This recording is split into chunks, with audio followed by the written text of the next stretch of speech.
Welcome back. If you remember from last time, we were talking about President Hoover and his response, or lack thereof for that matter, during the Great Depression.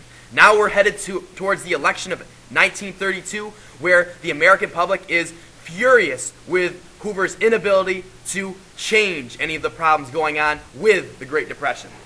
And you know what? Furious is a great word for it, because the American people now must decide between Herbert Hoover and his Republican practices that the American people had experienced for most of the 1920s, actually all of the 1920s, with Harding, Coolidge, and then Hoover, and his opponent, Democrat from New York, Franklin Delano Roosevelt.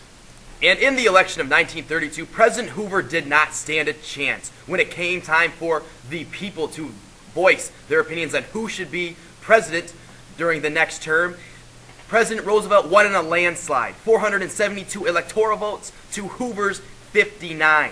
Also, he won the popular vote with a 23 million individuals voting for President Roosevelt, with less than 15 million voting for Hoover. One of the reasons that President Roosevelt was so appealing to the American public was because he pledged a new deal for the American people, a new way of getting out of this economic crisis and getting America back on track. That's right, and as a part of this new deal that he pledged in his first inaugural address, he'll say that the country needs bold, persistent experimentation. Try something. If it doesn't work, try something else. Don't wait around while it fails.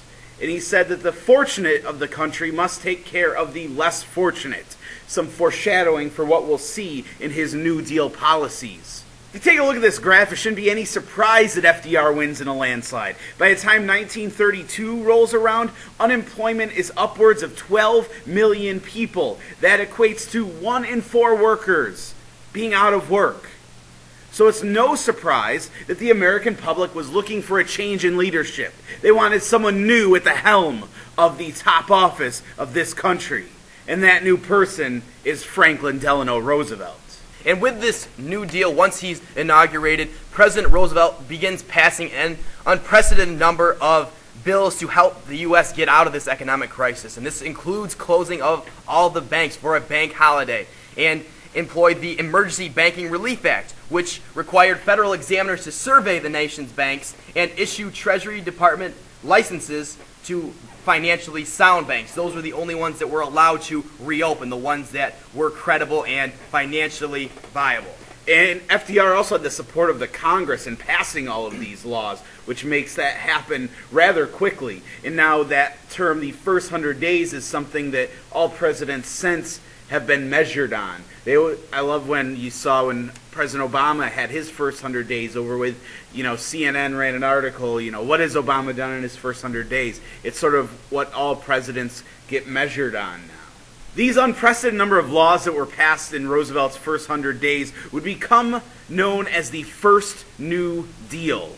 And there are really 3 main goals of these New Deal legislations. That's relief, recovery, and reform. Relief for the unemployed, recovery from the depression, and reform to prevent another depression.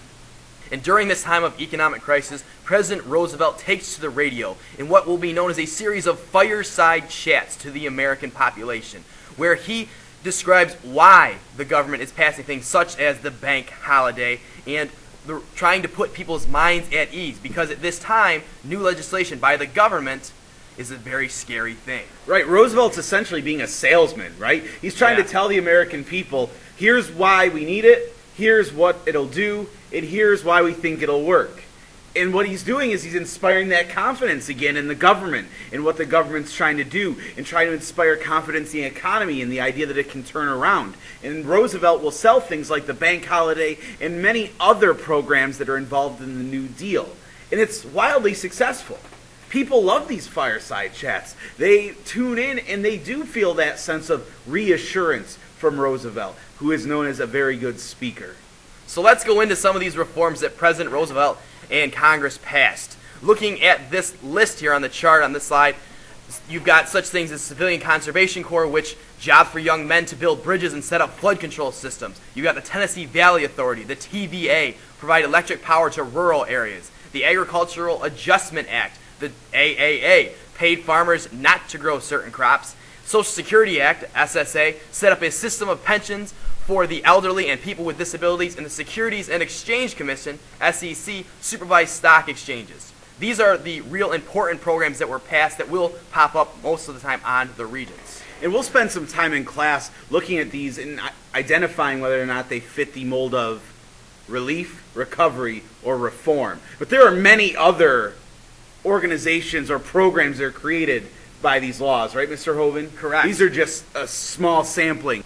So now let's take a look at these relief programs that Roosevelt's creating. Things like the CCC, the WPA, or the TVA, which are meant to put people to work. This fits a mold or a theory of economics known as pump priming, which is different than what we talked about last time with the trickle-down theory in Herbert Hoover. This goes in a little bit different order, and it's often associated with what we call Keynesian economics.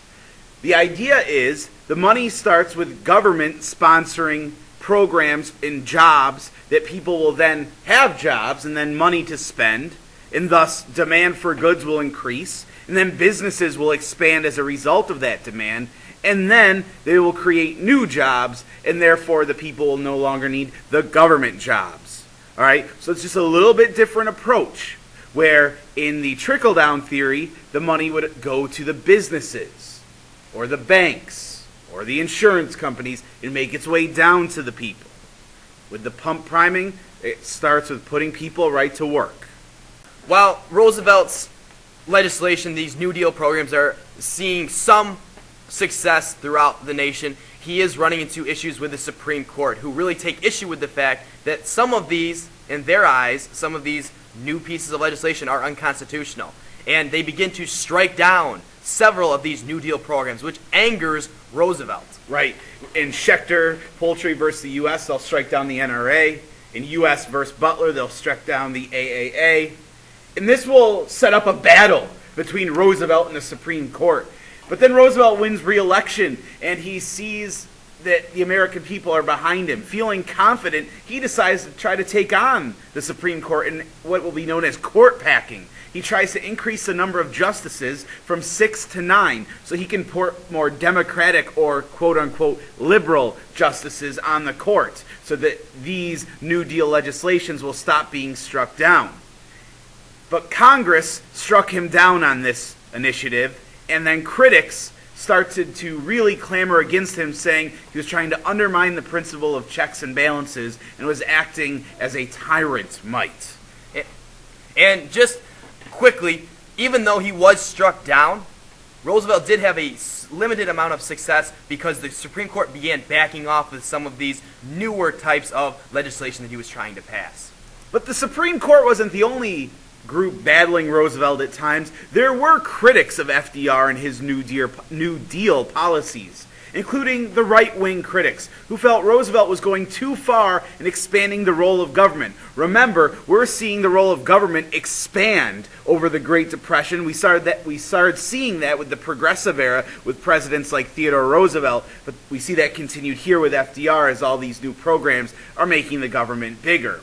But on the other side, you have groups like the American Liberty League, which includes even Democratic members like Al Smith, former governor of New York State, who would speak out against the New Deal for the same reason. So here's even a Democrat siding with that idea of the government's growing too much. But then you have people like Huey Long, pictured on this slide, who felt the New Deal didn't go far enough to help the poor people in the United States. And that's a wrap for today. Next time when we come back, we will be looking at the impact of the Great Depression on the everyday American citizens. And we'll be looking at such things as the Dust Bowl that takes place in the western part of the United States. Thank you for tuning in. Y'all come back now, you hear?